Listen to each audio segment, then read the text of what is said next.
아담 때 실상 이것이 진리다. 아담 때 배도 멸망에 대해서 알아보겠습니다. 아담 때의 언약, 배도, 멸망, 그리고 구원에 대해서 알아보겠습니다. 아담의 직접 언약은 창세기 2장 17절 선악과를 따먹지 말라는 말이며, 배도는 뱀의 말을 듣고 선악과를 따먹은 것입니다. 그래서 멸망당했다는 것입니다. 여기서 의문을 제기했던, 과연 노아가 구원자로서 다른 사람을 구원하는 사람인가? 그러나 성경은 에스겔 14장 14절에 비록 노아, 다니엘, 욥 이 세 사람이 거기에 있을지라도 그들은 자기의 공의로 자기의 생명만 건지리라. 나 주 여호와의 말이니라. 네, 노아, 다니엘, 욥 이 세 사람을 성경은 의인이라고 합니다. 그러나 노아도 자기의로 자신의 생명만 건진다고 말하고 있습니다. 이 말은 노아가 구원자가 아니라는 말이죠. 그럼 노아는 어떤 입장일까요? 창세기 6장 22절을 읽어보면 노아가 그와 같이 하되 하나님이 자기에게 명하신 대로 다 준행하였더라 라고 말합니다. 다시 말해서 노아가 구원자가 아니라 하나님의 명하신 대로 그대로 실행하는 사람이라고 말하는 것입니다. 알아서 노아가 자기 의지로 하나님의 명령이 없이 한 사람이라도 하나님이 명하지 않는 다른 사람을 구원시킬 수 있는 구원자가 될 수 있을까요? 아닙니다. 따라서 노아 때에 노아가 구원자라는 말은 거짓말입니다. 그러면 초림 때 실상 이것이 진리다. 초림 때 배도, 멸망, 구원에 대해서 알아보겠습니다. 초림 때 세례 안에 배도와 멸망이 성전에서 있었나요? 세례 요한은 광야에서 엘리야 심령으로 주님의 길을 예비했는데, 이만희 씨는 헤롯 성전에서 주의 길을 예비했다고 주장합니다. 또한 이만희 씨는 세례 요한의 배도를 주장하며 따로 세례 주었다, 옥에서 의심하고 질문했다, 침노당했다, 서기관 바리새인과 하나 됐다, 헤롯의 불륜을 간섭했다고 주장합니다. 이만희 씨가 이렇게 세례 요한의 배도를 주장하는 것은 재림 때 선배교 유재열 씨가 배도했다는 논리를 만들기 위해서 주장하는 것입니다. 그럼 성경에 세례 요한이 배도했다는 말이 있습니까? 배도라는 말은 없습니다. 생각해 보시기 바랍니다. 이만희 씨는 또 초림 때 세례 요한이 반드시 배도했다고 해야 초림 때 세례 요한의 배도 멸망이 있은 후 예수님이 구원자로 출현했듯이 재림 때도 유재열의 배도와 멸망이 있은 후 구원자로 이긴 자가 출현한다는 논리를 만들 수 있기 때문입니다. 그래서 신천지 교인들의 생각은 재림 때 길레비 사자나 유재열의 배도 멸망과 구원이 계시록이나 신약에 기록되지 않았지만 재림은 초림 때와 같이 배도 멸망과 구원이 있다고 믿고 있습니다. 과연 그럴까요? 이만희 씨는 초림 때 세례 요한의 언약, 배도, 멸망, 구원을 주장합니다. 이만희 씨의 주장대로 초림 때 세례 요한의 배도, 멸망, 구원이 헤롯 성전에서 이루어졌다고 주장하는데 과연 그렇게 이루어졌는지 검증해 보겠습니다. 초림 때 세례 요한의 배도, 멸망, 구원이 예루살렘 성전에서 있었는지 이만희 씨의 주장을 먼저 알아보도록 하겠습니다. 그림을 보면 이것은 신천지 이만희 씨의 주장인데, 첫째, 말라기 3장 1절을 길레비 사자와 언약의 사자를 보내준다는 예언을 언약이다 또는 사명이다는 말로 세례 요한의 언약을 주장합니다. 그러나 엘리야인 세례 요한은 유재열처럼 직접 언약을 했나요? 직접 언약을 안 했습니다. 이것은 말라기 선지자를 들어서 예언을 기록한 것이지 세례 요한한테 직접 언약을 한 것이 아닙니다. 세례 요한이 예루살렘 성전에서 길을 예비하는 사역을 했다.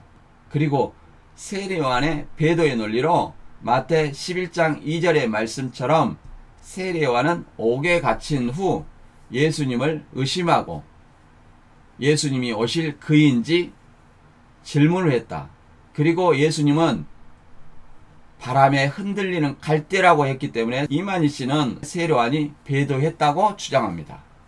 셋째, 멸망의 논리는 세례 요한이 헤롯 성전에서 진리의 말씀으로 주님의 사역을 하고 있다가 베드로로 말미암아 서기관 바리새인들에게 침노당하여 멸망당하고 쫓겨났다. 그리고 헤롯 성전에서 마태 23장 2절과 33절의 말씀처럼 서기관 바리새인이 모세의 자리에 앉아서 비진리를 전파하여 멸망을 시켰다고 주장합니다. 그리고 비진리를 전하는 서기관 바리새인들을 예수님은 마태 23장 33절의 말씀처럼 뱀 독사라고 말했다고 주장합니다. 넷째, 헤롯 성전에서 이스라엘 백성이 멸망당하고 있을 때 예수님은 진리의 말씀으로 서기관 바리새인 정체를 뱀과 독사라고 드러내면서 마태 23장 37절의 말씀처럼 예수님 앞으로 나오라고 암탉이 그 새끼를 날개하려 모으려 한 것이 몇 번이냐 라는 말씀으로 구원자로 외쳤다는 것입니다. 이와 같이 이만희 씨의 주장은 초림 때 엘리야인 세례 요한의 언약 배도 멸망 구원이 헤롯 성전에서 이루어졌다고 주장하는 것입니다. 과연 이만희 씨의 말대로 초림 때 세례 요한의 배도 멸망이 예루살렘 성전에서 있어졌는지 검증해 보겠습니다. 초림 때 세례 요한의 언약 배도 멸망이 예루살렘 성전에 있었는가? 그림을 통해 예루살렘 성전 조감들을 살펴보겠습니다. 이만희 씨는 예루살렘 성전을 병자와 비유한 영적 성전은 재림 때 유재열시 장막 성전이라고 주장합니다. 여기서 예루살렘 성전 구조 중 성소와 지성소, 곧 첫 장막과 둘째 장막이 재림 때 영적으로 장막 성전과 신천지 증거 장막 성전인지 주의해서 살펴보시기 바랍니다. 성전 구조를 보면 먼저 이방인의 뜰이 있는데 이곳은 이방인과 개종자들이 들어갈 수 있는 곳으로 소와 양과 비둘기 등을 제사 드리는 제물을 매매하는 곳입니다. 그리고 이곳에서 로마 화폐를 성전 화폐로 바꿔주는 환전상이 있는 곳입니다. 그리고 본체 안쪽으로 들어가면 여인의 뜰이 있는데 이곳은 유대인 여인만 들어갈 수 있는 것입니다.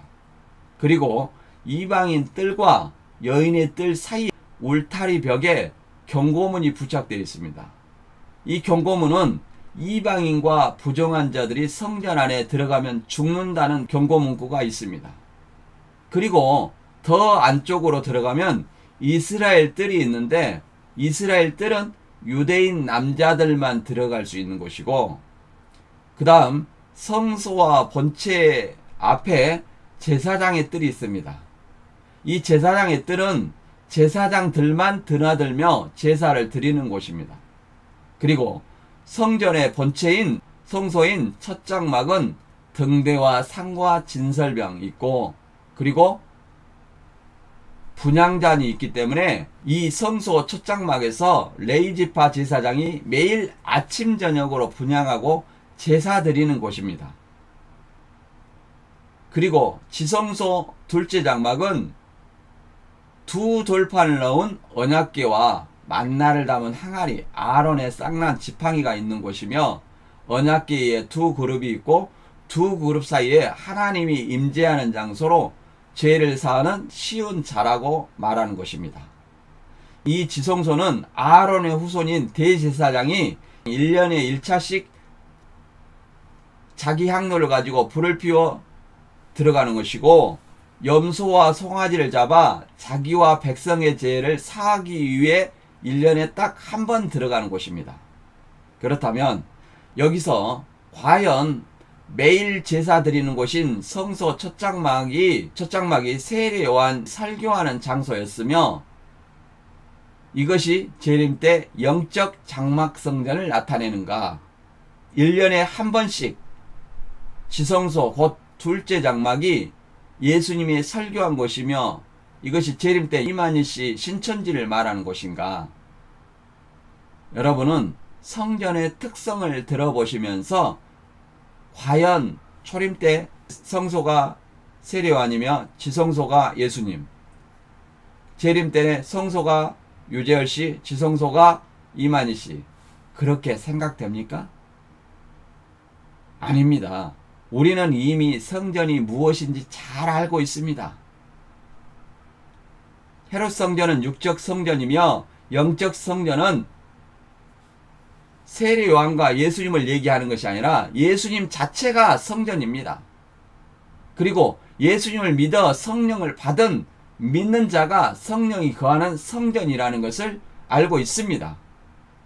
따라서 장막 성전이나 신천지는 간판을 성전이라고 붙였다고 해서 결코 영적 성전이나 성전이 될 수 없고 성전을 모방한 교회라고 볼 수 있는 것입니다.